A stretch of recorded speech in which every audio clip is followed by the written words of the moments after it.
minutes. You have 1 minute left as the person is presenting. The first presentation of this session is Antonio Bianco, and you can see the title on the slide, Humorous Hashtag in Italian Political Tweets, a Corpus-Based Analysis. Thank you, Antonio. Thank you. Thanks for your presentation. I will start.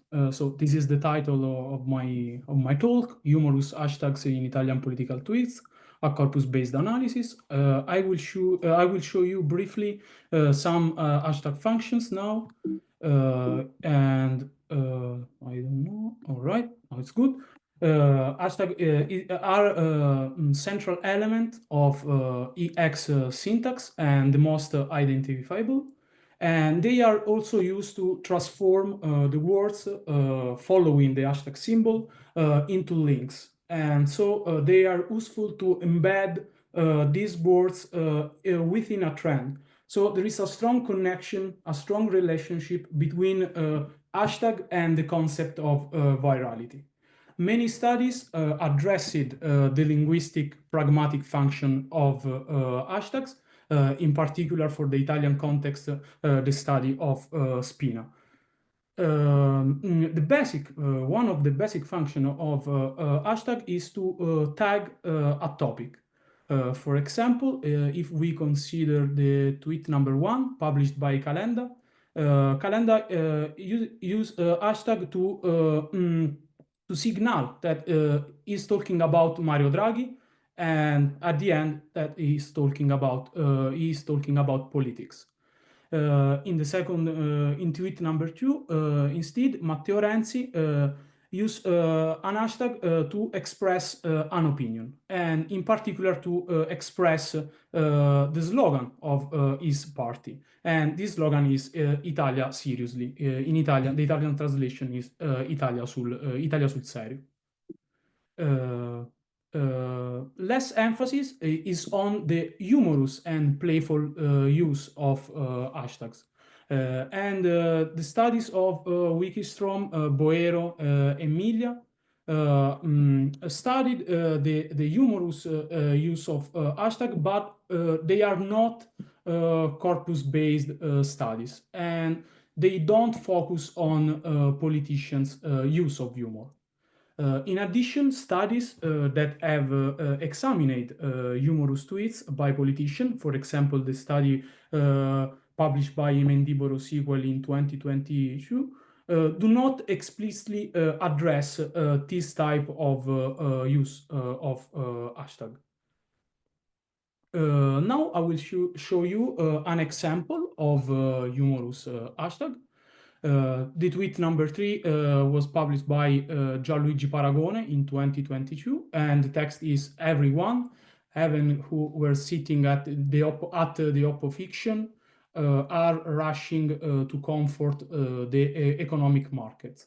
So we have a pun in the hashtag. The hashtag is Oppo fiction, and so this is a pun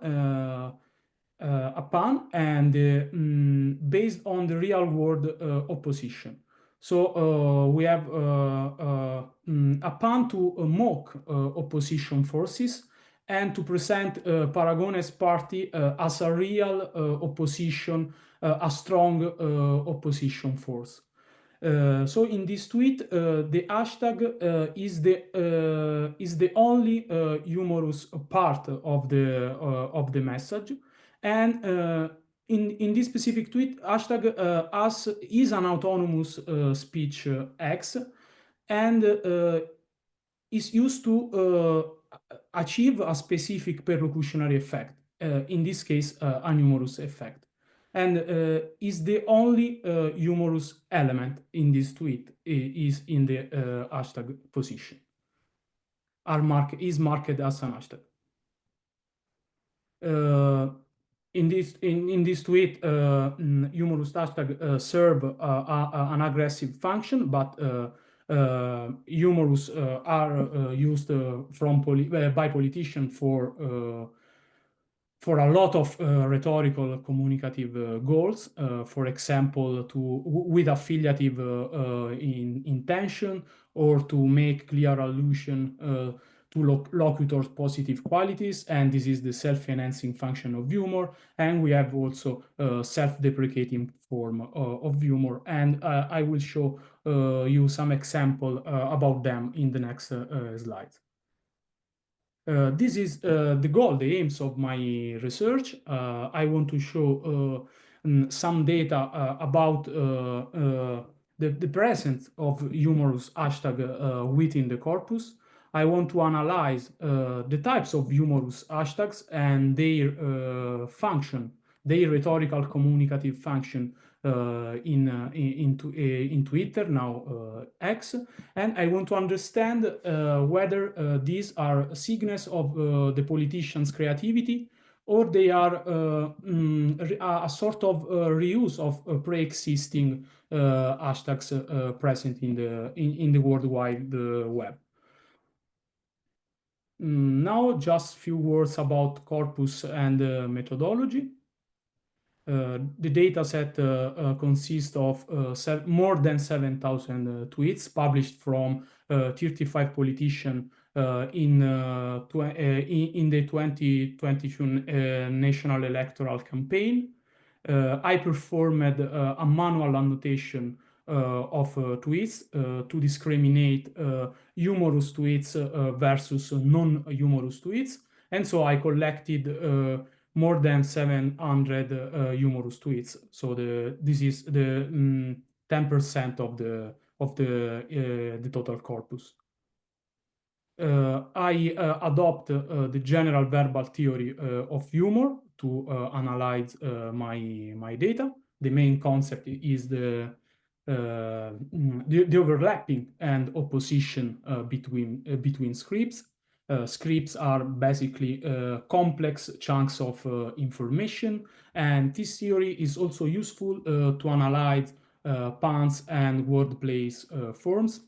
For example, if we now reconsider the pun oppofinzione, in Italian oppofinzione, and in English my translation is oppofiction party, we have a pun. The target opposition, the target word opposition is similar in sound to be recoverable from the pun oppofiction. So we have a contrast, a script contrast between the idea of a real and strong opposition force, the strong opposition party, and on the other hand, we have the idea of just an artificial, are not serious opposition force. So the theory is excellent to explain this type of phenomenon. Now I will show you some quantitative results. We can see from the table, from the table 1, that there are 72 tweets with one or more humorous hashtags inside. So we have around more or less the 9% of humorous hashtags on the total of humorous tweets. And I didn't. We can also note that there are no chains of humorous hashtags. I did not find this type of humorous hashtags in my corpus. So the more marked form, the more marked tweets is the tweet number 4 with 4 humorous hashtag, and this is just one with 4 humorous hashtag inside. If we now consider the position of hashtags inside the text, we can see that humorous hashtag can occupy any position within tweets, but more occurrences are in final and in the internal positions. For example, if we consider tweet number 5, we can see a numerous tweet, a numerous hashtag at the end of the text of the tweet, And in the tweet number 6, we have an internal occurrence of humorous hashtag. This is a wordplay form, a new lexeme creation by the politician.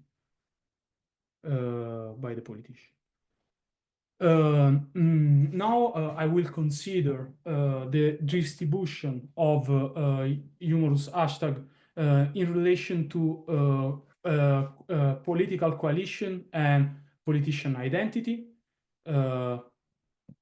We can see that only 10 politicians out of 35 use this form of humor. And if we look at the last row of the table, it's clear that the use of humorous hashtag is a communicative feature strongly linked to Gianluigi Paragone's rhetorical style.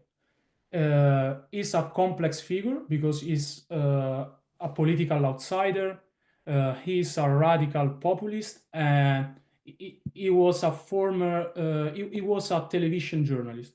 So it is possible that this particular rhetorical style is correlated with a more strategic use, a more aware use of the platforms of the X syntax. This is one of my hypotheses, because there is a strong connection between Paragone and the use of humorous hashtag. If we look at the communicative rhetorical function of humorous hashtag, we have 80 forms of aggressive humorous hashtags. It's clear that aggressiveness it's useful to generate more attractiveness, as noted in this study by Bode et al. And it's also useful to attract more virality, more and to lead to greater tweet sharing. And I also collected 6 self-enhancing uses of humorous hashtag, and this is interesting because Mendiburu and Sewell did not find this type of function in their corpus. This is an example of self-enhancing use. The hashtag is Sgarbeide. And the creator, the author of this humorous hashtag is Vittorio Sgarbi.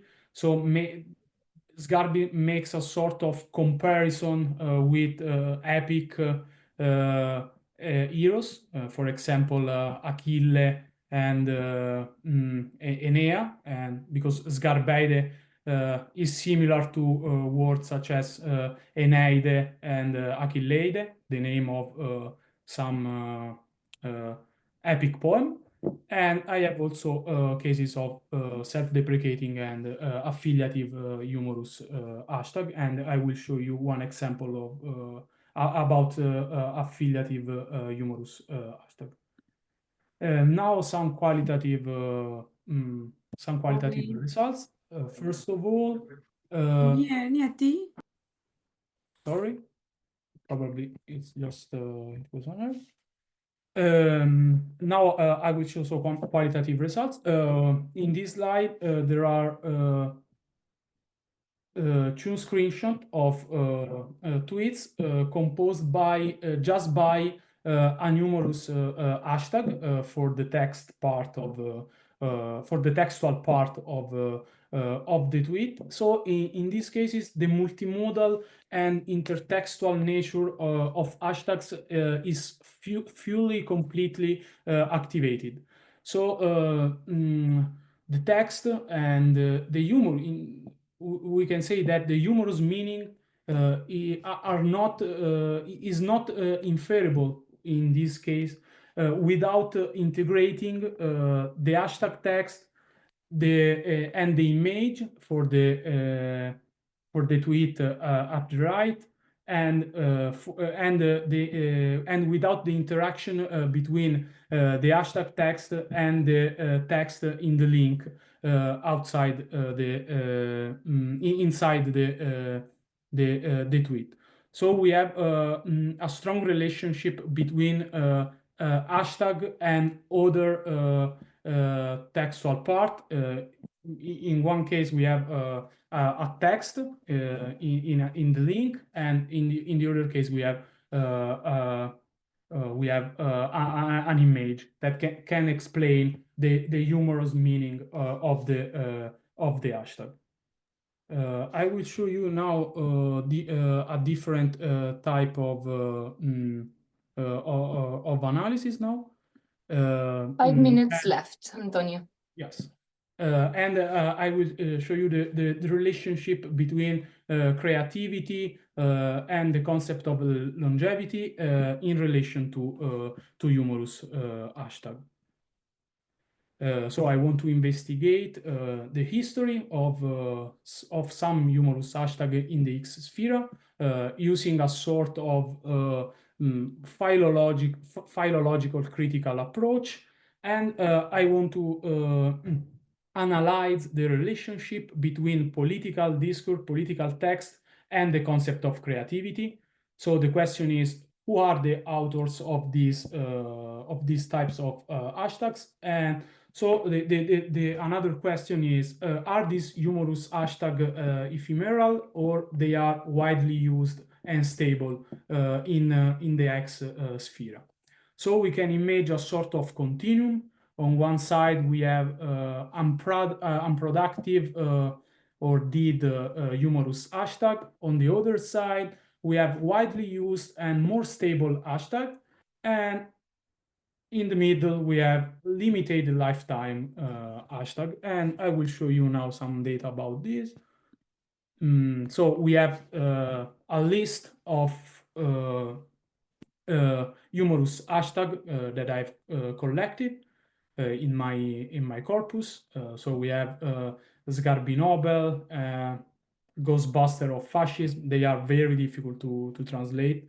But the concept is that these forms are ad hoc creation by the politicians, and they are dead. They are not. They are completely unproductive. So we have just one occurrence in the tweet sphere, and the occurrence is in the ad hoc tweet created, authored by the politician. We have now different forms. For example, Miss Aspen, and other puns such as scampagnata elettorale. In this case, they are previously attested form. So the author is not the politician, and is not the politician in the 2022 election campaign. And these forms have a link, are not very well attested. They are no longer used now, and we have just less than 200 occurrences in the X sphere, so limited attestation. Now the last slide. 1 minute left. Yeah, we have different humorous hashtag, and they are in this part of the continuum, because they are humorous hashtag that they continue to be used also now, and the author is not the politician, and not the politician in the election campaign, because the first attestation of these forms are very old. For example, for the pun heroinomany, the attestation is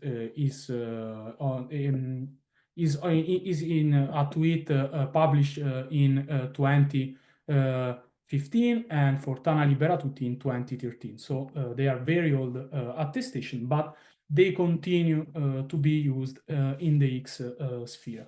So I will provide now some conclusion. The platform syntax, so the use of humorous hashtag is not fully exploited by is not fully exploited for humorous purposes by a politician, and the strategy is predominantly employed by a single politician.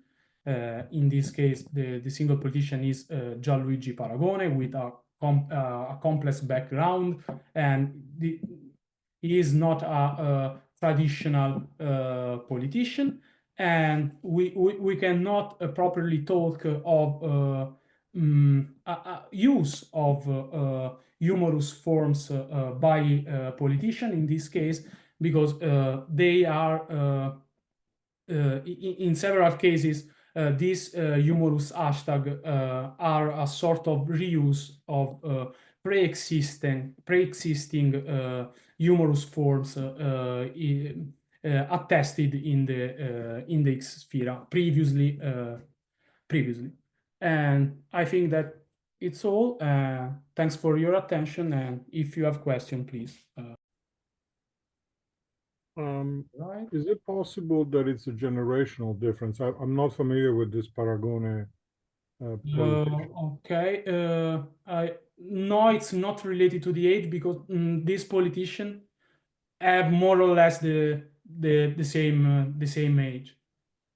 There is not different, for example, from Paragone and Calenda in the age, or from Paragone e Fratoianni that completely not use this form. Yeah, in relation to the age. Probably it's a question of competence with the platform, with the potential use of X Twitter syntax. Probably is this the point. Can I ask a question? Yes, please. It was really interesting to hear your take on the Twitter and humor. So how did you collect the data from Twitter? Did you run those common hashtags that were being run by the politicians at that time? Did you do the targeted attempt to look at what the politicians at that time were hashtagging to tweet their whatever they wanted their statement to be? How did you go about? And then did you take the screenshots, or did you run some kind of application like Anthony has got, I think, like AntCong, they have got AntFire, I think, that used to collect Twitter data. All right, I understand. No, I collected all tweets published by Italian politicians, by these 35 Italian politicians in the last one national electoral campaign. So I collected all these tweets, and after I performed the annotation to identify humorous and non-humorous tweet. So I start with a collection of tweet, and after I perform the analysis. So I did not check previously just tweet with humorous forms, and I automatically extract data with a program. The name is TweetPy with a Python script, but now it's not possible to do this because with the new political advice by Elon Musk, there are different rules now, so you have to pay a subscription to X, and you can use different type of software to extract automatically the data. And you. I collected the data in JSON format, and after I make a conversion in a CSV reading file. Thank you so much. Thank you. You have a question in the chat. Right. You want me to read it? You can see it. Reading the hashtag with creativity, how do you verify what they mean, in addition to interpret through in the context? Did you ask the other?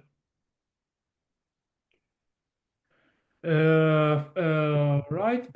No, I perform alone this type of annotation, and I cannot ask to. It's impossible to ask to the authors, but because they are famous politician, and I cannot ask the meaning of this humorous form. But probably they are. It's difficult to understand the meaning for from not by not Italian people, because they are strongly. Some forms are strongly related to some stereotypes, or to the are strongly correlated with Italian words. So I understand that there are some problems with the translation, but they are for Italian people, they are without. It's possible to read them without a lot of problems. Okay, we have 3 more minutes, so maybe one last question, comment.